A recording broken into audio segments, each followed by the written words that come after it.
നമസ്കാരം. വിവാദമായ കാഫിർ സ്ക്രീൻഷോട്ട് കേസിൽ ഒരാൾ അറസ്റ്റിൽ. ഡിവൈഎഫ്ഐ നേതാവും തിരുവള്ളൂർ സ്വദേശിയുമായ ജിതിൻ ഭാസ്കറിനെയാണ് അറസ്റ്റ് ചെയ്തിരിക്കുന്നത്.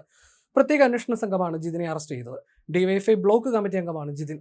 വടകര സ്ക്വാഡ് എന്ന വാട്സ്ആപ്പ് ഗ്രൂപ്പിൽ സ്ക്രീൻഷോട്ട് ആദ്യം ഷെയർ ചെയ്തത് ജിതിൻ ഭാസ്കർ ആണെന്ന് SIT നേരത്തെ കണ്ടെത്തിയിരുന്നു.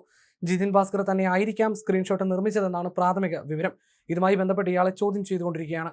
ഏതാനും ദിവസം മുൻപും ജിതിനെ ചോദ്യം ചെയ്തിരുന്നു. കൂടാതെ നേരത്തെ വടകര സ്ക്വാഡ് എന്ന വാട്സ്ആപ്പ് ഗ്രൂപ്പിന്റെ 5 അഡ്മിന്മാരെ അന്വേഷണ സംഘം ചോദ്യം ചെയ്തിരുന്നു.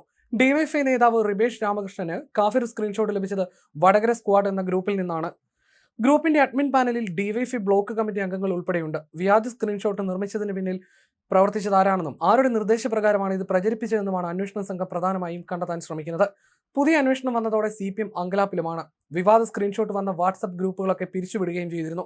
കഴിഞ്ഞ LDF സർക്കാരിന്റെ കാലത്തുണ്ടായ അന്വേഷണം എങ്ങും എത്തിയിരുന്നില്ല. UDF സർക്കാർ അധികാരത്തിലേറിയതിനു ശേഷം രൂപീകരിച്ച പ്രത്യേക സംഘം നടത്തുന്ന അന്വേഷണം പുരോഗമിക്കുകയാണ്. ഇതിനിടയിലാണ് കേസിൽ അറസ്റ്റും സംഭവിച്ചിരിക്കുന്നത്. കേസിൽ പോലീസ് ചോദ്യം ചെയ്യാനിരിക്കെ ഡിവൈഎഫ്ഐ വടകര ബ്ലോക്ക് പ്രസിഡന്റ് പദവി കേസിലെ മുഖ്യ ആരോപിതനായ റിബേഷ് രാമകൃഷ്ണൻ ഏതാനും ദിവസങ്ങൾക്ക് മുമ്പ് ഒഴിഞ്ഞതും വാർത്തയായിരുന്നു. ഇത് അറസ്റ്റ് ഭയന്നാണെന്നാണ് പൊതുവെ പറയപ്പെടുന്നത്. റിബേഷ് രാമകൃഷ്ണനൊപ്പം മനീഷ്, അതുൽ എന്നീ ഡിവൈഎഫ്ഐ പ്രവർത്തകരെയും പ്രത്യേക അന്വേഷണ സംഘം ചോദ്യം ചെയ്യാനായി വിളിച്ചു വരുത്തിയിരുന്നു. വടകര ക്രൈംബ്രാഞ്ച് ഓഫീസിലായിരുന്നു ഇവരെ ചോദ്യം ചെയ്തിരുന്നത്.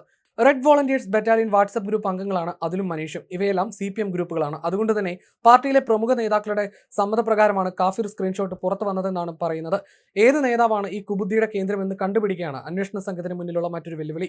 UDF സ്ഥാനാർത്ഥി ഷാഫി പറമ്പിലിനെ 5 നേരം നിസ്കരിക്കുന്ന ദീനിയായ ഒരു മുസ്ലിമായി ചിത്രീകരിച്ചും LDF സ്ഥാനാർത്ഥിയായ KK ശൈലജയെ മറ്റേയാൾ ഒരു കാഫിർ സ്ത്രീയാണ് എന്ന് വിശേഷിപ്പിച്ചുമായിരുന്നു കുപ്രചാരണം.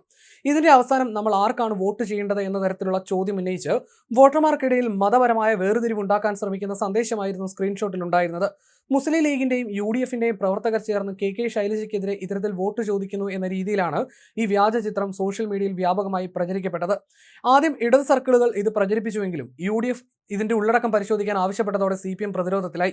മുസ്ലിം ലീഗ് പ്രവർത്തകൻ മുഹമ്മദ് കാസിമാണ് ഈ സന്ദേശം ആദ്യം പ്രചരിപ്പിച്ചതെന്നാണ് LDF തെരഞ്ഞെടുപ്പ് കമ്മിറ്റി ആദ്യം ആരോപിച്ചത്. എന്നാൽ കാസിമിന് ഇതിൽ പങ്കുള്ളതായി കണ്ടെത്താൻ പോലീസിന് സാധിച്ചിരുന്നില്ല. മാത്രമല്ല, സ്ക്രീൻഷോട്ട് ആദ്യം പ്രചരിച്ചത് റെഡ് എൻകൗണ്ടർ, റെഡ് ബറ്റാലിയൻ, പോരാളി ഷാജി, അമ്പാടിമുക്ക് സഖാക്കൾ തുടങ്ങിയ ഇടത് അനുകൂല സോഷ്യൽ മീഡിയ പേജുകളിലൂടെയും വാട്സ്ആപ്പ് ഗ്രൂപ്പുകളിലൂടെയുമാണെന്ന് പോലീസ് ഹൈക്കോടതിയിൽ നൽകിയ റിപ്പോർട്ടിൽ വ്യക്തമാക്കി.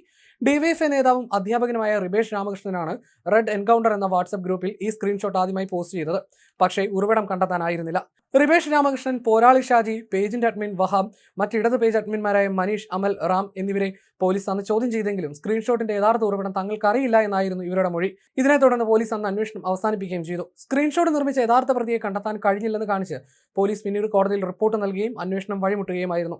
ഇപ്പോൾ UDF അധികാരത്തിൽ വന്നതോടെയാണ് പുനരന്വേഷണം വന്നത്. യഥാർത്ഥ പ്രതികളെയും സന്ദേശത്തിന്റെ ഉറവിടവും കണ്ടെത്താനായി കോഴിക്കോട് റൂറൽ SPയുടെ നേതൃത്വത്തിൽ പുതിയൊരു പ്രത്യേക അന്വേഷണ സംഘത്തെയും സർക്കാർ നിയോഗിച്ചിട്ടുണ്ട്. ഈ പ്രത്യേക അന്വേഷണ സംഘം ജൂൺ മാസത്തിൽ ആദ്യ യോഗം ചേർന്ന അന്വേഷണം പുനരാരംഭിക്കുകയായിരുന്നു. അതാണ് അന്തിമഘട്ടത്തിൽ എത്തി നിൽക്കുന്നതും ഇപ്പോൾ കേസിൽ ഒരു നിർണായക അറസ്റ്റ് ഉണ്ടായിരിക്കുന്നതും.